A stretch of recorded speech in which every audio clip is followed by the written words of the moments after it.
Bernardo Costa sempre entrou em qualquer sala como quem entra num território que já é seu.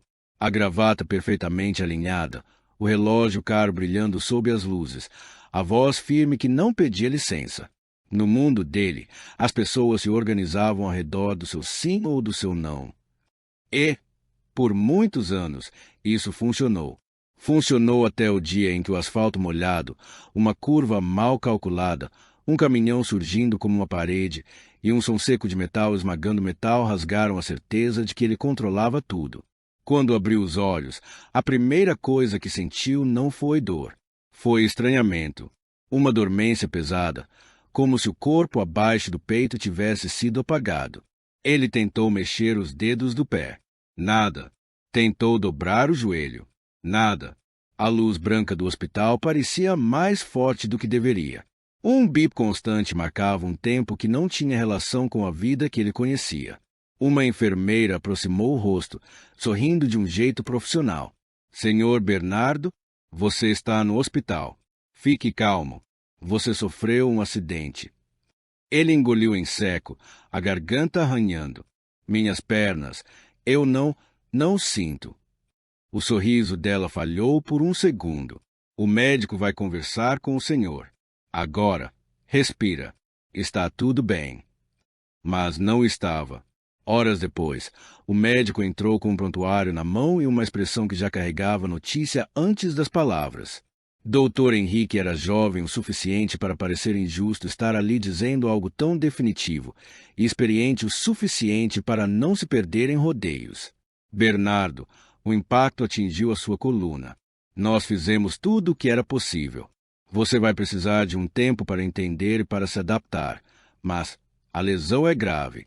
A partir do peito para baixo, a resposta neurológica está comprometida.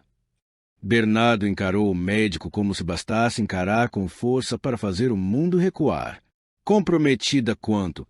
Ele perguntou, ainda agarrado à possibilidade de uma palavra menos pesada. Doutor Henrique respirou fundo. No momento, a paraplegia é completa. Nós vamos trabalhar com reabilitação, fisioterapia, estímulos. Mas eu preciso ser honesto.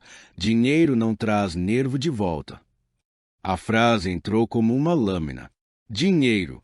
A palavra que sempre foi solução. Ponte, escudo, arma. Ali, era o objeto inútil no bolso. No dia seguinte, Patrícia chegou. Ela era o tipo de presença que sempre combinou com a vida de Bernardo. Bonita, bem vestida, perfume caro, a postura de quem acredita que o mundo deve ser confortável. A aliança de noivado brilhava no dedo dela como um símbolo de algo que parecia, até então, garantido. Bernardo abriu um sorriso fraco quando a viu. Ele tinha vergonha de estar deitado, preso por fios, incapaz de se levantar para recebê-la. Mesmo assim, dentro dele, havia um alívio infantil. Se ela estava ali, então ainda existia uma parte da vida antiga. Patrícia. Ele tentou dizer com firmeza, mas a voz saiu pequena. Ela olhou ao redor, para as máquinas, para o colar cervical, para as pernas imóveis sob lençol. Os olhos dela não estavam úmidos. Estavam calculando. O médico me explicou, ela disse. A voz dela era baixa, como se não quisesse que alguém ouvisse, como se aquela realidade fosse uma vergonha social. Você não vai andar. Bernardo, desesperado por normalidade, forçou um tom de promessa. A reabilitação, a fisioterapia. Eu vou fazer tudo. Eu vou voltar. Patrícia apertou os lábios. Pegou a mão dele, mas não segurou com carinho. Era como segurar uma coisa que se testa antes de jogar fora. Bernardo, eu não vou desperdiçar a minha vida empurrando cadeira de rodas. Ele piscou, sem entender, como se ela tivesse falado em outro idioma. Você está assustada. Ele tentou. Eu também estou. Mas a gente vai. Não, ela cortou, e finalmente a máscara caiu. Você sempre achou que manda em tudo. No meu tempo, no meu corpo, no meu futuro. Mas olha para você agora. Você não manda em mais nada. Bernardo sentiu o rosto queimar. Não de vergonha, de humilhação. Ele abriu a boca, mas a resposta não veio. A garganta travou como se o corpo inteiro tivesse decidido falhar em uníssono. Patrícia puxou a mão e, com um gesto rápido, tirou a aliança. Jogou em cima da bandeja de metal ao lado da cama. O anel bateu com um som agudo, rolou e caiu no chão. Um círculo pequeno, brilhante, inútil. 2 enfermeiras pararam na porta, congeladas por um segundo. Uma fingiu mexer no tablet, desviando o olhar. A outra recuou devagar, como quem não quer estar ali quando o mundo de alguém desmorona. Patrícia ajeitou a bolsa no ombro, olhou o reflexo no vidro da janela para conferir o batom e respirou como quem se livra de um peso. "Cuida de você", ela disse, mas as palavras não tinham afeto. Tinham distância. E saiu. O salto alto ecoou no corredor, cada passo um martelo. Bernardo tentou virar o rosto para segui-la, mas o colar cervical prendeu. Ele só ouviu os passos se afastando e, depois, silêncio. Uma das enfermeiras voltou alguns minutos depois, com um copo d'água. Ela colocou a mão no braço dele com cuidado. "Senhor Bernardo, eu sinto muito." Ele não respondeu. Os olhos estavam abertos, mas era como se ele tivesse sido deixado sozinho dentro do próprio corpo. Nos dias seguintes, o hospital foi um desfile de ausências. O irmão, Gustavo, apareceu apenas em mensagens de voz.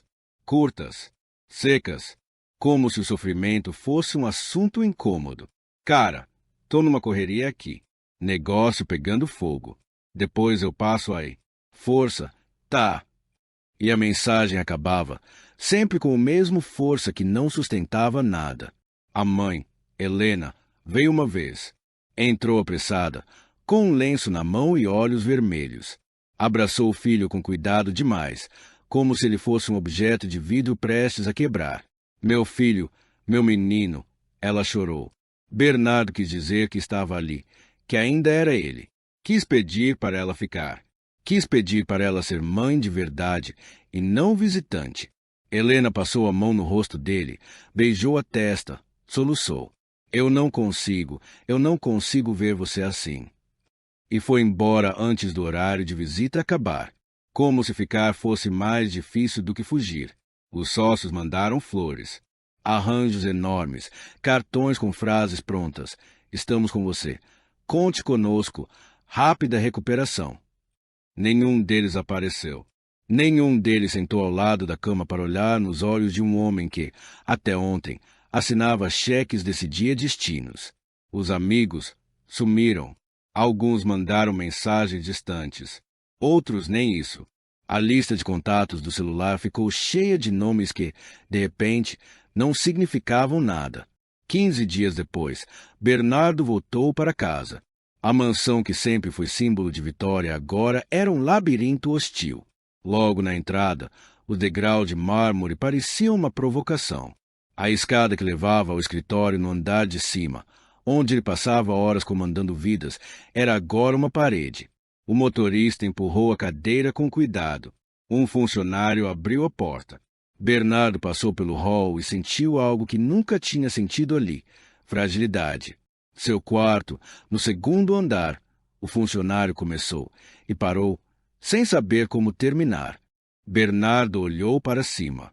A escada brilhava, fria. Ele percebeu, com uma dor silenciosa, que aquela casa não tinha sido feita para alguém como ele. "Eu fico em algum lugar embaixo", ele disse, tentando soar como decisão e não como derrota. A antiga suíte de hóspedes virou o quarto dele. Uma cama menor do que a que ele tinha, um banheiro adaptado às pressas e uma janela que dava para o jardim que ele quase nunca observava.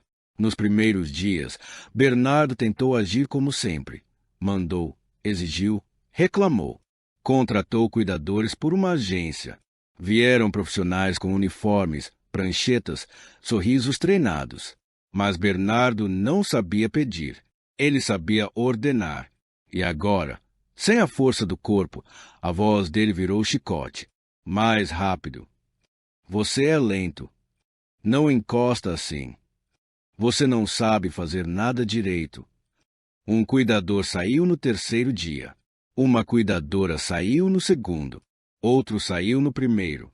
A agência ligou uma manhã. Senhor Bernardo, nós estamos com dificuldade. Dificuldade? Ele cuspiu. Eu tô pagando. Você entende o que isso significa? A atendente hesitou. Significa que ninguém quer trabalhar com o senhor. A equipe relata ofensas, humilhações. Nós não temos mais profissionais disponíveis.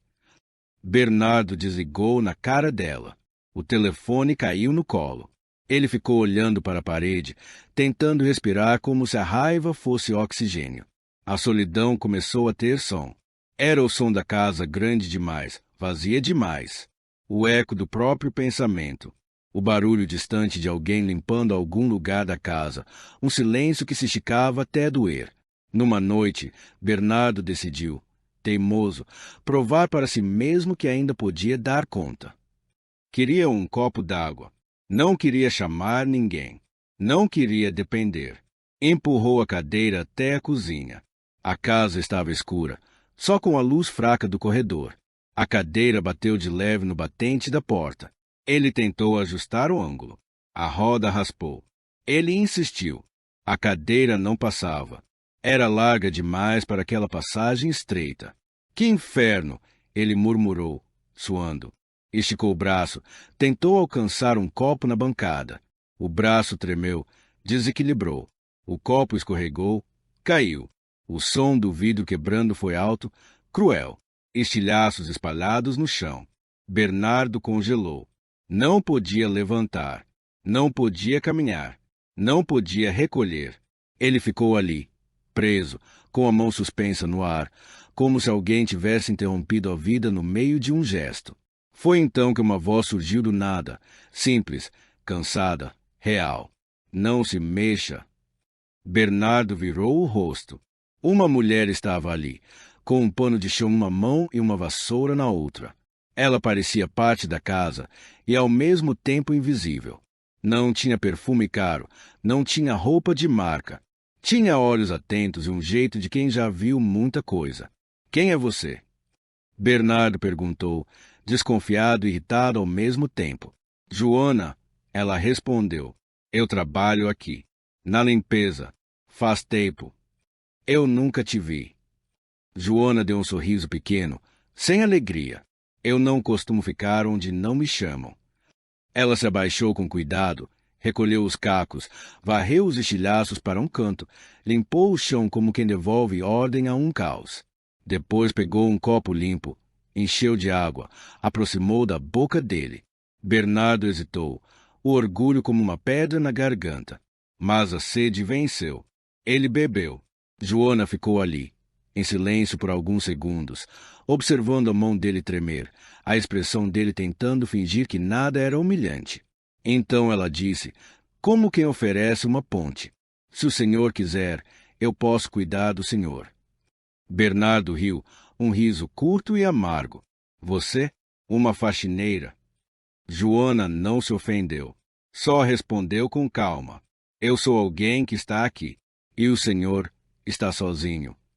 Ele queria expulsá-la com palavras duras. Queria dizer que não precisava de ninguém. Mas olhou para a porta estreita, para a cadeira presa, para o chão que agora estava limpo graças a mãos que não eram as dele. E, pela primeira vez, não encontrou força para negar. No dia seguinte, Joana apareceu cedo. Bateu na porta do quarto antes de entrar, como se ainda existisse respeito possível naquela casa. Bom dia, seu Bernardo. Ele fingiu que não ouviu. Olhou para o teto. Joana abriu a janela, deixou o ar entrar, puxou a cortina. A luz da manhã tocou o rosto dele. Vamos começar, ela perguntou. Começar o quê? Ele rosnou. Seu dia. Ela trouxe uma bacia com água morna, uma toalha, roupas separadas. Falou do jeito mais simples do mundo. Banho, trocar roupa, café, remédio. Depois a gente vê o resto. Bernardo sentiu ódio. Ódio do corpo que não respondia. Ódio da rotina que agora era um roteiro de dependência. Ódio dela por ser tão prática. Ele tentou atacar onde sabia. Você acha que sabe o que está fazendo? Eu sei, Joana respondeu. E se eu não souber, eu aprendo. Mas eu não vou fingir que o senhor não precisa. Bernardo fez questão de ser insuportável. Jogou a toalha no chão. Reclamou da temperatura da água. Chamou o café de horrível. Chamou Joana de incompetente. Ela engolia seco e seguia. No almoço, ele empurrou o prato com força. A comida caiu no colo dele, sujando a roupa, espalhando mole na cadeira. Tá feliz? Ele gritou. Você gosta de ver isso? Você gosta de ver um homem assim? Joana respirou fundo. Pegou outro pano. Limpou sem dizer nada. Ele tentou piorar. Você deve estar adorando. Deve contar para suas amigas. Hoje limpei o rico aleijado. Ponto. A palavra ficou no ar. Pesada. Feia. Joana parou por um segundo. Olhou para ele com uma firmeza que não era raiva, era limite. Eu não vou responder isso, ela disse. Mas eu também não sou saco de pancada. Bernardo riu de novo, debochado. Então vá embora. Joana voltou a limpar o prato quebrado do orgulho dele, como se pudesse varrer a crueldade junto. E, no fim, só disse, eu vou embora quando eu decidir. Não quando o senhor tentar me expulsar com veneno. As semanas passaram assim. Bernardo tentando quebrá-la, Joana segurando a casa e o homem como quem segura um vaso rachado para não estilhaçar de vez. E então veio a noite do pesadelo. Bernardo acordou com o coração disparado, o corpo suado, a garganta fechada. Sonhara que estava preso no carro de novo, o volante esmagando o peito, e que Patrícia olhava de fora, sorrindo, enquanto ele gritava sem voz. Ele tentou chamar alguém. A mão tremia no ar, procurando o copo de água na mesinha. A mão bateu. O copo tombou.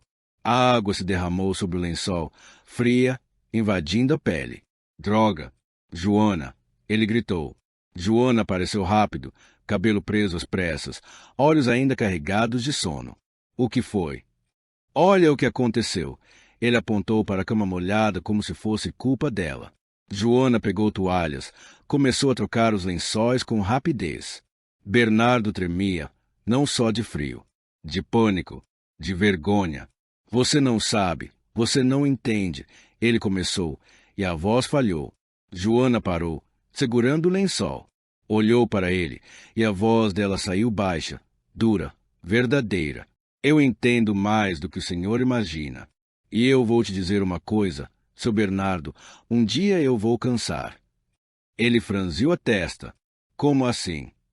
Eu sou gente, ela disse. Eu sinto. Eu canso. Eu aguento porque eu escolhi aguentar. Mas se o senhor continuar me quebrando todo dia, um dia eu vou embora. E nesse dia, o senhor vai ficar realmente sozinho. Bernardo quis retrucar. Quis dizer ninguém vai embora porque eu pago. Mas as palavras morreram antes de nascer. Porque naquela madrugada, com a cama molhada e o pesadelo ainda na garganta, ele sentiu uma verdade que o aterrorizou. Ela podia ir. E, se ela fosse, não haveria Patrícia. Não haveria Gustavo. Não haveria Helena.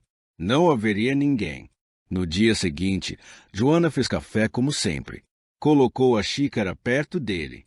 Esperou, sem insistir. Bernardo provou. Parou. Tá, bom, ele disse, quase engolindo as palavras. Joana levantou os olhos. Um brilho pequeno, como uma vela acesa. Que bom. Ela trouxe os remédios. Bernardo olhou as pílulas, respirou fundo e tomou, sem jogar no chão, sem reclamar. Joana não comemorou. Só disse, com calma, obrigada. Foi pouco, mas foi o primeiro tijolo de uma ponte. Nessa mesma tarde, Bernardo decidiu tentar levantar sozinho. Era teimosia e vergonha misturadas. Joana tinha saído por alguns minutos para resolver algo na lavanderia. Ele olhou para a cama, para a cadeira ao lado, e pensou, eu preciso provar que ainda mandem alguma coisa. Ele se apoiou nos braços, tentou arrastar o corpo. O tronco tremeu. O peso foi demais. Ele escorregou. Caiu no chão com um baque surdo. A dor subiu como fogo. Não na coluna, mas no orgulho. E, ali no chão, ele ficou, ofegante, olhando para o teto como se fosse um céu distante. Joana, ele chamou, a voz quebrada. Ela correu. Ao vê-lo no chão, não gritou, não acusou. Só se ajoelhou ao lado dele. Você tentou sozinho, ela disse, e não era bronca. Era constatação. Bernardo fechou os olhos. Eu não quero isso. Joana passou o braço por trás dele, com técnica, com cuidado. Ninguém vive sem ajuda, ela disse, puxando com esforço até conseguir apoiá-lo na cadeira. Nem o mais forte, nem o mais rico, nem o mais mandão. Bernardo respirava pesado. Sentiu a testa suar. E, pela primeira vez, ao invés de morder, ele perguntou, quase num sussurro, por que você faz isso? Por que você fica? Joana ficou alguns segundos em silêncio, como se abrisse uma gaveta antiga dentro dela. Porque eu já vi alguém precisar, ela disse, devagar, e eu já vi o que é ficar sozinho. Bernardo olhou para ela. A casa parecia prender a respiração. Joana sentou na beira da cama, as mãos juntas, os olhos focando um ponto que não estava ali. Meu pai foi embora quando eu era pequena, ela começou. Foi embora e deixou a gente com nada além de contas. Minha mãe ficou doente. Câncer. Eu tinha 12 anos quando ela começou a precisar de ajuda para tudo. Para levantar, para tomar banho, para comer. Eu virei adulta antes da hora. Bernardo engoliu em seco. Joana continuou, com a voz firme, mas os olhos marejando. Eu segurava ela, lavava o cabelo dela, colocava remédio na boca dela. E ela dizia desculpa o tempo todo. Desculpa por me dar trabalho. Desculpa por não conseguir ser forte. Desculpa por estar doente. Joana respirou, e uma lágrima desceu sem pressa. Ela morreu pedindo desculpa. E eu jurei que nunca mais ia deixar alguém se sentir um peso sozinho. Bernardo ficou imóvel. A história dela não era luxo, não era drama teatral. Era vida crua. E, de repente, ele se viu diante de uma pergunta que nunca precisou fazer. O que eu fiz da minha vida além de mandar? Naquela noite, quando Joana já tinha apagado as luzes e se preparava para sair do quarto, Bernardo chamou. Joana. Ela virou. Ele tentou falar, mas a garganta fechou. Então ele disse, num fio de voz, desculpa. Joana não sorriu grande. Não fez discurso. Só assentiu, como quem recebe uma chuva depois de muita seca. Boa noite, seu Bernardo. Boa noite, Joana, ele repetiu. E foi estranho e bonito dizer o nome dela como gente, não como função. Os dias seguintes mudaram devagar, não como milagre, como trabalho, como quem aprende a andar por dentro antes de andar por fora. Bernardo começou a perguntar ao invés de gritar. Começou a agradecer com vergonha, como se a palavra obrigado fosse um idioma novo. Joana, por sua vez, começou a confiar que não precisava estar em alerta o tempo todo, até que a vida, como sempre, trouxe outro golpe. Chegou uma pasta com documentos, papel timbrado, linguagem jurídica, frases frias. Era dos sócios. Eles queriam afastá-lo. Invocavam uma cláusula de incapacidade permanente para tirar Bernardo da direção e reduzir a participação dele. Em outras palavras, estavam tentando enterrá-lo vivo. Bernardo leu e releu. As mãos tremiam.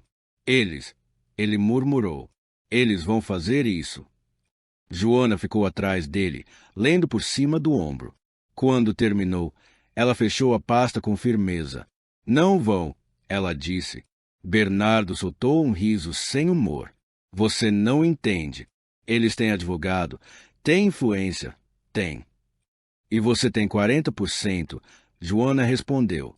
E tem nome, e tem voz, e está vivo. Bernardo ficou olhando para ela. Eu não consigo nem subir a escada da minha casa, ele sussurrou. Como eu vou entrar naquele prédio? Como eu vou? Joana se abaixou na frente dele, segurou o rosto dele com uma delicadeza inesperada. Amanhã ela disse, olhando nos olhos dele. Nós vamos lá. Você vai mostrar que está vivo. E eles vão ter que encarar você. Não o Bernardo de antes. O de agora. E isso assusta mais. No dia seguinte, Joana vestiu Bernardo com um cuidado quase cerimonial. Camisa social, paletó bem ajustado, a gravata que ele gostava. Ela penteou o cabelo dele. Limpou uma pequena marca de café na manga como se apagasse uma prova de fragilidade. Pronto, ela disse. Vamos. O motorista levou os dois. Bernardo entrou no prédio da empresa em sua cadeira, e cada olhar ao redor era uma facada e um espelho. Funcionários sussurravam. Alguns desviavam. Outros encaravam com pena. Pena era pior do que ódio. No elevador, Bernardo respirava como quem se prepara para uma luta. Se eu travar, ele murmurou. Joana tocou o ombro dele. Você olha para mim. A sala de reunião estava cheia quando eles chegaram. Os sócios falavam alto, como se já tivessem vencido. Quando a porta abriu e Bernardo entrou, o silêncio caiu com força. Um dos sócios, Álvaro, tentou sorrir. Bernardo, não esperávamos. Eu sei, Bernardo disse, a voz firme, mais firme do que ele imaginava possível. Vocês estavam contando com a minha ausência, com o meu sumiço. Outro sócio, Mauro, tentou manter a arrogância. Nós estamos pensando no melhor para a empresa. Você entende sua condição.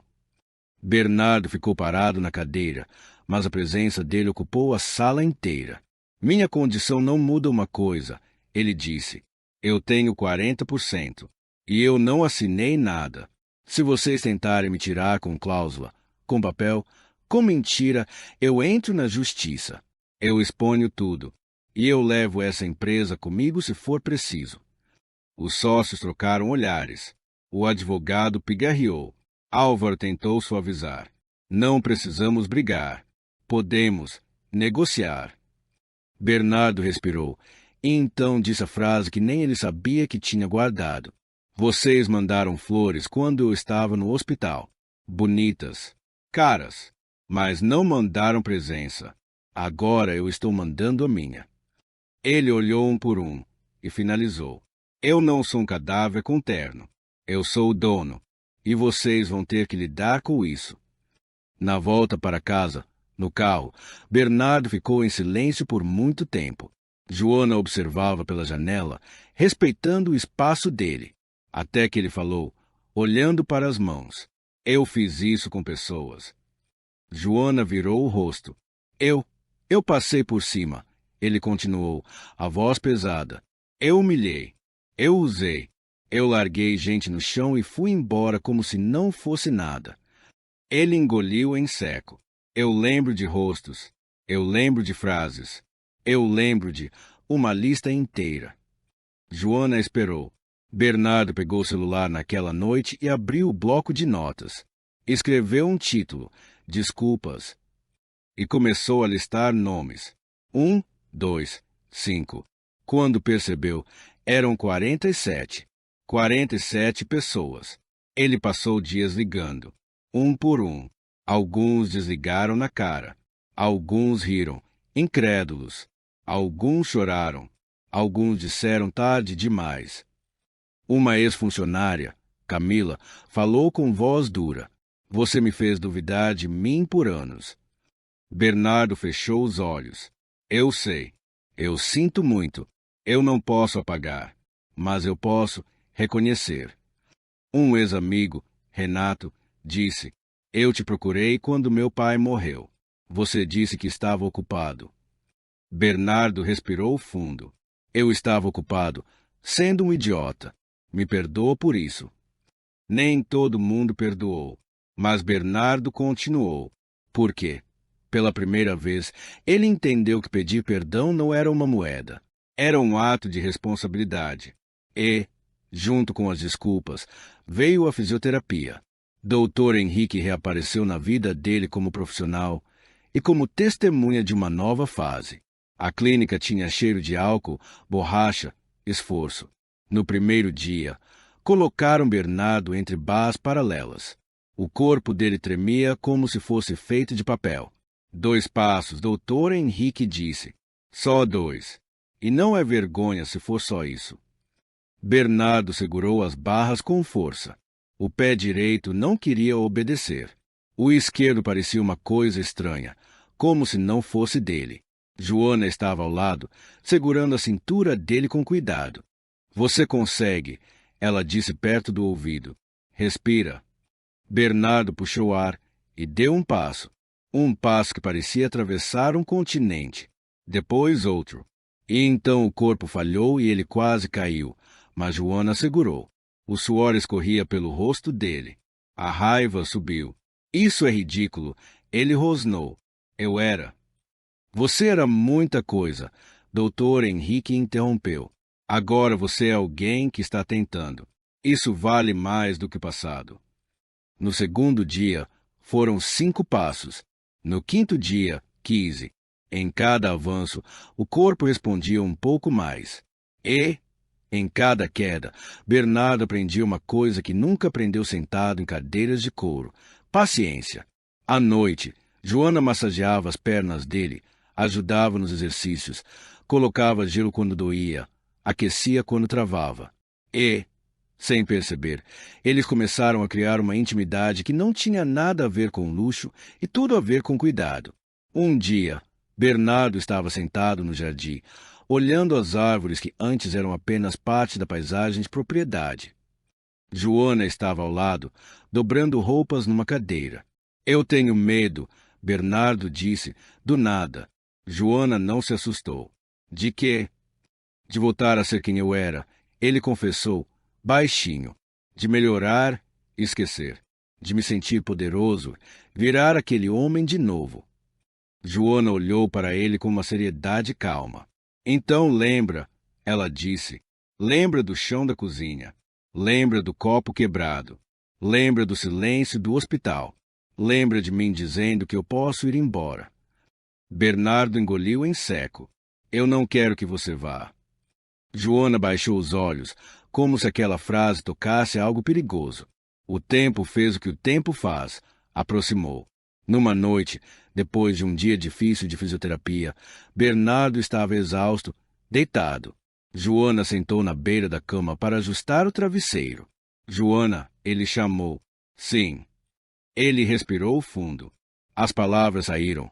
Simples, como se não quisesse enfeite. Eu sinto gratidão por você. E eu sinto mais do que isso. Joana congelou. Bernardo continuou, com medo, mas honesto. Eu não sei quando aconteceu. Talvez quando você limpou os cacos sem me humilhar. Talvez quando você me contou da sua mãe. Talvez quando você segurou meu corpo no chão e não me deixou virar um monte de raiva. Eu só sei que eu gosto de você. Eu amo você. O silêncio foi longo. Bernardo achou que tinha estragado tudo. Joana respirou, e a voz dela saiu tremida. Eu tentei não sentir, ela confessou. Porque eu pensei, isso é perigoso. Eu sou só Joana. E você era o mundo inteiro. Bernardo segurou a mão dela com cuidado. Eu não quero um mundo. Eu quero você. Joana olhou para ele. E, como quem finalmente se permite cair numa rede, ela disse, eu também amo você. Foi um beijo contido, cheio de medo e de ternura. Não teve música de filme. Teve o som do coração de ambos tentando acreditar. E foi justamente quando Bernardo começou a sentir que a vida podia renascer que o passado decidiu bater na porta. Patrícia voltou. Ela apareceu numa tarde, no portão, com óculos escuros e um vestido impecável. O segurança avisou. Bernardo achou que fosse engano. Quando ela entrou na sala, tirou os óculos e lançou aquele olhar ensaiado. Bernardo, ela disse, como se nada tivesse acontecido. Você está diferente. Ele ficou em silêncio por um instante. Joana estava na cozinha e Bernardo sentiu o corpo inteiro ficar alerta. Por que você veio? Ele perguntou.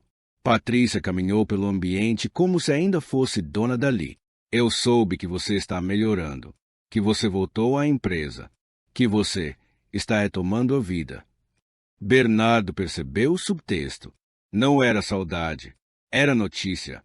Patrícia se aproximou. Tocou o braço dele. Eu fui injusta. Eu estava em choque. Eu senti medo. Mas eu pensei em você. Eu sinto falta. Bernardo olhou para a mão dela no braço dele e viu a aliança no chão do hospital como se estivesse ali de novo, rolando. Você sente falta do quê? Ele perguntou, calmo. De mim ou do que eu represento?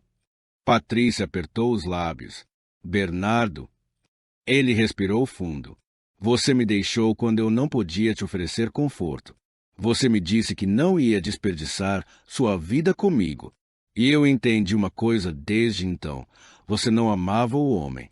Amava o poder. Patrícia tentou se defender. Isso não é justo.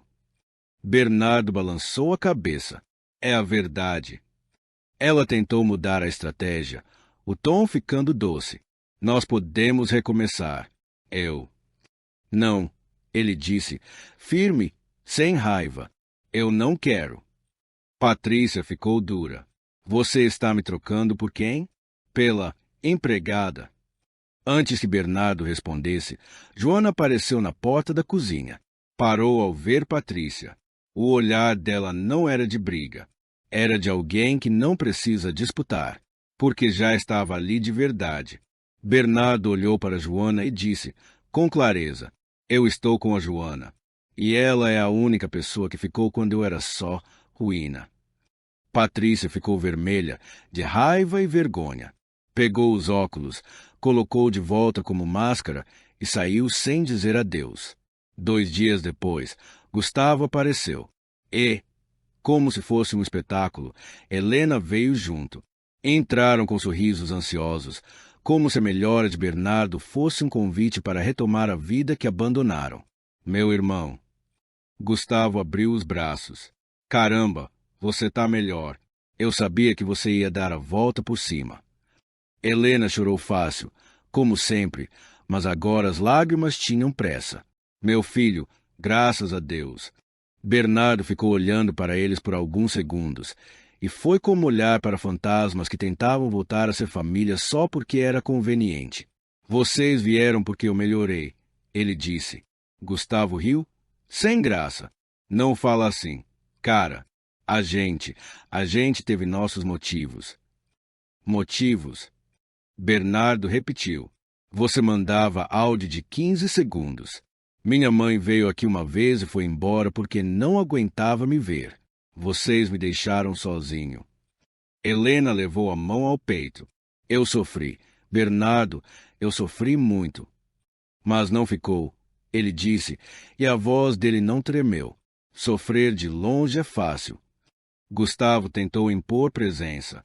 Tá, mas agora a gente pode. Não, Bernardo cortou. E então apontou, com o olhar, para Joana, que estava ali perto, silenciosa. Ela ficou. Ela cuidou de mim. Ela me viu no pior. E não foi embora. Então, se vocês querem saber quem é minha família agora, olhem bem. É ela. Helena chorou mais forte. Você vai me expulsar. Bernardo respirou, e a dor que ele sentiu não virou agressão. Virou limite. Eu não estou expulsando. Eu estou escolhendo. Eu escolho ficar com quem ficou comigo. Gustavo ficou com raiva. Você está sendo ingrato. Bernardo respondeu baixo, definitivo. Eu só estou sendo honesto. Ele pediu que saíssem. E eles saíram, deixando para trás o mesmo vazio que sempre deixaram. Só que agora Bernardo não se afogou nele, porque Joana estava ali. E, pela primeira vez, o vazio não venceu. O tempo continuou. A fisioterapia evoluiu. Os passos viraram caminhada curta. A caminhada virou ida até o jardim sem cadeira. As mãos dele ficaram mais firmes. O tronco respondeu melhor. O corpo, lentamente, começou a devolver algo que parecia impossível. No dia em que Bernardo ficou de pé sozinho por 30 segundos, Dr. Henrique sorriu. Viu? Ele disse. Não é milagre. É insistência. Bernardo olhou para Joana, que tinha lágrimas nos olhos. Ele estendeu a mão para ela e ficou de pé segurando nela, como se aquele toque fosse a verdadeira força. Mas os sócios não desistiram. Quando perceberam que Bernardo estava voltando, tentaram o último golpe, um laudo falso, tentando provar que ele ainda era incapaz de gerir a empresa. Uma tentativa de bloquear decisões, de forçar venda, de empurrá-lo para fora. O Bernardo antigo teria destruído tudo em fúria. Teria humilhado, ameaçado, esmagado. O novo Bernardo leu os papéis e sentiu raiva. Sim, mas respirou. Joana observava, esperando a explosão que não veio. Bernardo levantou os olhos. Eu não quero mais isso. Isso quê? Joana perguntou. Guerra, vingança, domínio. Ele disse. Eu vivi disso e olha onde me trouxe. Joana ficou em silêncio. Bernardo pegou a caneta, assinou outra coisa, a decisão de vender suas ações, de sair, de deixar aquele prédio, aquela mesa, aquele trono. Doutor Henrique ouviu depois e ficou surpreso. Você vai abrir mão. Bernardo respondeu com calma. Eu não estou abrindo mão. Eu estou mudando de vida. Ele usou parte do dinheiro para criar projetos sociais. Um centro de reabilitação para pessoas com lesão medular, com fisioterapia acessível, com apoio psicológico, com adaptação de casas. Um programa de emprego para pessoas com deficiência, porque ele tinha sentido na pele o que era ser visto como incapaz. No evento de inauguração, ele subiu ao palco, não como dono de empresa, como alguém que aprendeu a pedir perdão em público. Havia uma plateia cheia.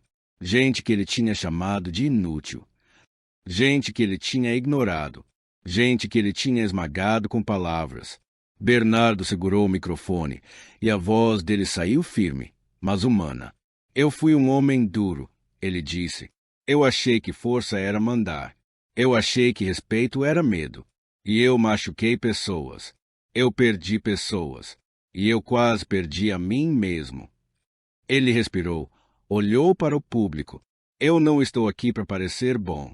Eu estou aqui para dizer, eu errei. Eu sinto muito. E eu vou passar o resto da minha vida tentando transformar o que eu fui em algo que vale a pena. Depois do discurso, ele desceu do palco e foi até algumas pessoas pessoalmente. Olhou nos olhos, pediu perdão sem desculpas bonitas, sem justificativas. Alguns aceitaram. Outros não, e Bernardo respeitou, porque ele aprendeu que pedir perdão não obriga ninguém a oferecer cura. No fim da noite, quando o evento terminou, ele encontrou Joana do lado de fora, perto do jardim iluminado por luzes pequenas. Ela estava simples, como sempre, e, ainda assim, parecia a coisa mais preciosa do mundo. Bernardo segurou a mão dela. Você foi a minha volta por cima, ele disse. Joana balançou a cabeça. Você que levantou. Eu levantei porque você ficou. Ele insistiu. Ele tirou do bolso uma caixinha pequena. As mãos tremiam um pouco, não de fraqueza, mas de emoção. Joana levou a mão à boca. Bernardo se ajoelhou devagar, não como um gesto de teatro, como um símbolo de escolha. Um homem que já teve tudo, agora oferecendo o que mais importava, presença. Joana, ele disse, com a voz embargada, você me encontrou quando eu era só caco. Você me deu rotina quando eu era caos. Você me deu verdade quando eu era arrogância. Você me ensinou que amor é ficar, mesmo quando é difícil. Você aceita casar comigo. Joana chorou. Chorou sem vergonha, sem pressa. Ajoelhou também. Segurou o rosto dele com as duas mãos. Sim, ela sussurrou. Sim, eu aceito. Ele colocou o anel no dedo dela, e o brilho ali não era luxo. Era história. 2 anos depois, num parque, Bernardo e Joana caminhavam de mãos dadas. O sol da tarde passava entre as árvores, desenhando sombras no chão.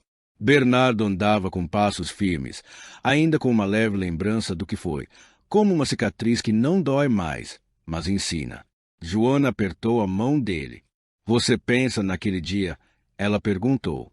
Bernardo olhou adiante, onde crianças corriam, onde um casal idoso sentava num banco, onde a vida seguia sem pedir licença. Penso, ele respondeu, mas não como fim. Como começo. Joana sorriu. Você caiu. Eu caí. Ele concordou. E então olhou para ela, com os olhos cheios de uma paz que ele nunca teve quando mandava no mundo. E descobri que a queda não era o fim. Era uma chance de nascer de novo. Eles seguiram andando, sem pressa, como quem finalmente entende que o mais valioso não é estar acima de todos, mas ao lado de alguém que não te abandona quando o chão some.